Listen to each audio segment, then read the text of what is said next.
حسین ابن علی رضی اللہ تعالیٰ عنہ کا سر انور دستے قاتل نے تب کاٹا جب وہ سجدے میں جھکا ہوا تھا۔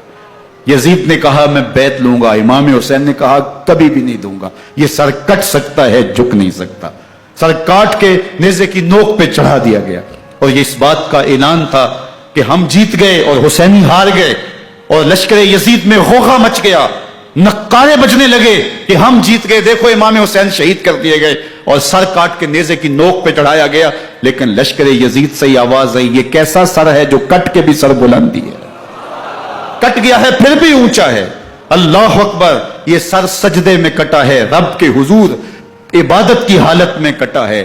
حسین آج بھی سجدے میں ہے، اللہ اکبر، حسین آج بھی سجدے میں ہے، بلکہ کٹے ہوئے سر کا رخ زمین کی جانب تھا اور کٹی گردن آسمان کی طرف، یوں نیزے پہ پرویا گیا۔ اللہ اکبر، ایک شاعر نے نقشہ کھینچا، باں کے سر نیزے پہ اور سوئے زمین ہے روح، یعنی سجدہ ثانی کی ہے آرزو۔ رکعت کے 2 سجدے ہوتے ہیں، ابھی ایک سجدہ ہوا تھا کہ دستے قاتل نے سر کاٹ دیا، کہا حسین کی پیشانی میں دوسرے سجدے کی تمنا مچل رہی ہے۔ یہ تھا حسین ابن علی کا سجدہ، ساری زندگی رب کے حضور سجدہ قضا نہیں ہونے دیا۔ آج پانی نہیں ہے، اللہ اکبر، آج تیمم کر لیتے ہیں، آج اپنے خون کو اوڑھ کر کے حسین نے اپنی پیشانی اپنے مالک کے حضور جھکا کر کے عظیمت کی وہ انوکھی داستان رقم کر دی کہ صدیاں گزرنے کے باوجود بھی ان کی یادوں کے چراغ روشن ہیں۔ جب حضرت امام حسین اور دوسرے آیان و انصار کو شہید کر دیا گیا تو ان کے سر نیزوں کی نوک پہ چڑھا دیے گئے۔ حضرت امام حسین کا کٹا ہوا سر اور باقی 71 افراد کے کٹے ہوئے سر نیزوں کی نوک پہ، اور 10 سواروں کو ابن سعد نے کہا کہ ان کو رون دو، اور گھوڑوں کی ٹاپوں تلے حضرت امام حسین رضی اللہ تعالیٰ عنہ اور ان کے آوان و انصار کو جو ہے وہ روندا گیا، حتیٰ کہ ان کی استخوان مبارک، ان کی ہڈیاں بھی چور چور ہو گئیں۔ روننے سے قبل ان کا لباس اتار لیا، ان کے کپڑے اتار لیے گئے۔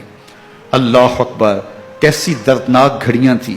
یزید کا صرف یہی بد کرداری کا مرحلہ نہیں تھا، اس کربلا کے صحرا کے اندر یزید نے جس طرح امام حسین رضی اللہ تعالیٰ عنہ کو شہید کیا اور حضرت امام حسین کے خاندان کو شہید کیا، جب مدینہ المنورہ پر یزید نے مسلم بن عقبہ کو مقرر کیا، جس کو بزرگوں نے مصرب بن عقبہ کہا ہے، تو اس کو کہا 3 دن تک مدینے کا حرم تمہارے لیے حلال ہوگا، جو چاہو تم کرنا، اور شامی فوجوں کو اجازت ہوگی۔ تو وہاں بھی انہوں نے 10,000 تابعین اور 700 صحابہ کو شہید کیا۔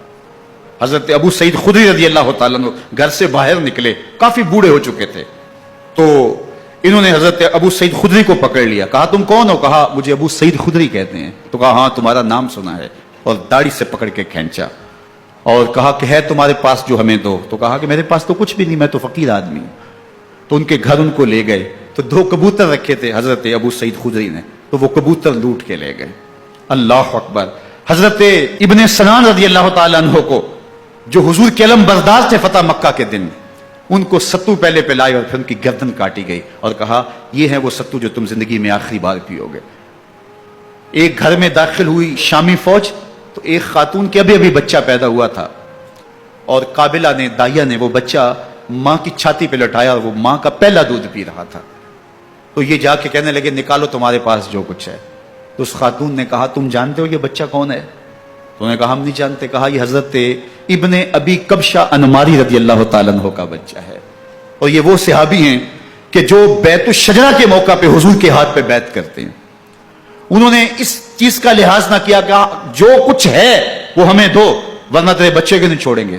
تو ماں بچے سے مخاطب ہو کے کہتی ہے، ابھی بچہ پیدا ہوا ہے اور ماں سے پہلا دودھ پی رہا ہے، کہ بیٹے اگر میرے پاس کچھ ہوتا، وہ قیمتی سے قیمتی چیز بھی ہوتی، تیری جان کے لیے قربان کرتی، لیکن اس وقت میرے پاس کچھ ہے نہیں۔ تو ایک شکی آگے بڑھا اور بچے کو ایک ٹانگ سے پکڑ کے کھینچ کے دیوار کے ساتھ پٹخ کے مارا، جس سے دماغ کا بھیجا نکل گیا۔ کیا کیا زیادتیاں نہیں کی۔ 700 صحابہ حرہ کے واقعہ میں شہید کیے یزید نے، اور 10,000 تابعین شہید کیے۔ مسجد نبوی میں ممبر رسول کے ساتھ گھوڑے باندھے، اور وہ ممبر رسول اور مصلی رسول کے قریب لیڈ کرتے رہے۔ حضرت سعید بن المسیب فرماتے ہیں میں نابینا تھا اور حضور کے روضہ انور کے پاس بیٹھا تھا، اور یزید کے سپاہی آتے، جو بھی مسجد میں نظر آتا پکڑ کے لے جاتے۔ مجھے نابینا سمجھ کے چھوڑ دیتے، لیکن میں پریشان تھا کہ ظہر کا وقت ہوگا، عصر کا وقت ہوگا، مغرب عشاء کا وقت ہوگا، نہ اذان نہ اقامت نہ جماعت، تو کیسے مجھے پتہ چلے گا کہ نماز کا وقت ہو گیا اور کیسی میری نمازوں کا کیا بنے گا؟ میں اس فکر میں بیٹھا تھا. لم ازل اسمع الاذان والاقامت من قبر رسول اللہ صلی اللہ علیہ وآلہ وسلم. فرماتے جب بھی پھر نماز کا وقت آیا، گنبد خضرا سے اذان کی بھی آواز آئی، اقامت کی بھی آواز آئی. 3 دن تک مسجد نبوی کے اندر گھوڑے بندے رہے اور مدینہ کی حرمت پامال کی. مدینہ کے گھروں کے اندر یہ بدکماش داخل ہوئے اور جو بدکاریاں انہوں نے کی، کلیجہ منہ کو آتا ہے. 1002 شیزائیں ان بدکاروں کی بدکاریوں کی وجہ سے کنواری حالت کے اندر حاملہ ہوئی. 3 دن تک مدینے کا حرم انہوں نے پامال کیا اور پھر مکہ المکرمہ میں کعبۃ اللہ پر گولے برسائے اور کعبہ کا غلاف جل گیا. وہ تو یزید مر گیا اور حضرت عبداللہ ابن زبیر رضی اللہ تعالیٰ عنہ نے اپنی خلافت کا اعلان کیا. یزید کے یہ کرتوت تھے، ادھر اہل مدینہ کو ستایا، ادھر اہل مکہ کو ستایا اور رسول اللہ صلی اللہ علیہ وسلم کے خانوادے کی بے حرمتی اور توہین کی.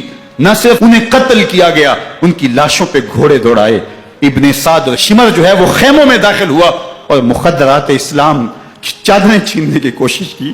حضرت زینب سلام اللہ علیہ نے مخاطب ہو کے کہا ہمارے چہرے کے رکھوالے چلے گئے ہیں، ظالم تو خیال نہیں کرتا ہم رسول اللہ کی بیٹیاں ہیں. حضرت شہربانو، حضرت زین العابدین اور حضرت زینب سلام اللہ علیہ، ان تینوں کو ایک اونٹ پہ باندھا گیا اور باقی اونٹوں پہ باقی سادات کو، حضور کی شہزادیوں کو باندھا گیا، رسیوں میں جکڑا گیا اور اونٹوں پہ باندھ کر کے کوفے کی جانب آگے آگے شہیدوں کے سر چل رہے ہیں اور پیچھے یہ قافلہ چل رہا ہے. اور جب یہ قافلہ وہاں سے گزرا جہاں لاشیں پڑی تھی، امام زین العابدین 14 سال کے تھے اور بیمار تھے اور ان کا حوصلہ نہ ہوا، وہاں غشی ان کے اوپر آنے لگی. اور وہ منظر ابن کثیر نے، باقی لوگوں سب نے لکھا ہے کہ پھر جب ان کی یہ حالت ہوئی تو پھر سیدہ زینب سلام اللہ علیہ، جنہوں نے ابھی تک بڑے حوصلے کے ساتھ ساری مشکلات کا مقابلہ کیا تھا، اب ان کے بندن ٹوٹ گئے اور آنکھوں سے آنسو بہنے لگے.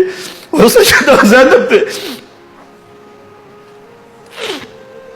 امام حسین رضی اللہ تعالیٰ عنہ کی لاش پہ کھڑے ہو کے، اور وہ روندی ہوئی لاش، ٹوٹی ہوئی ہڈیاں اور وہ بڑا بدن، کٹا ہوا سر نیزے کی نوک پہ اور لاش یہ پڑی ہے.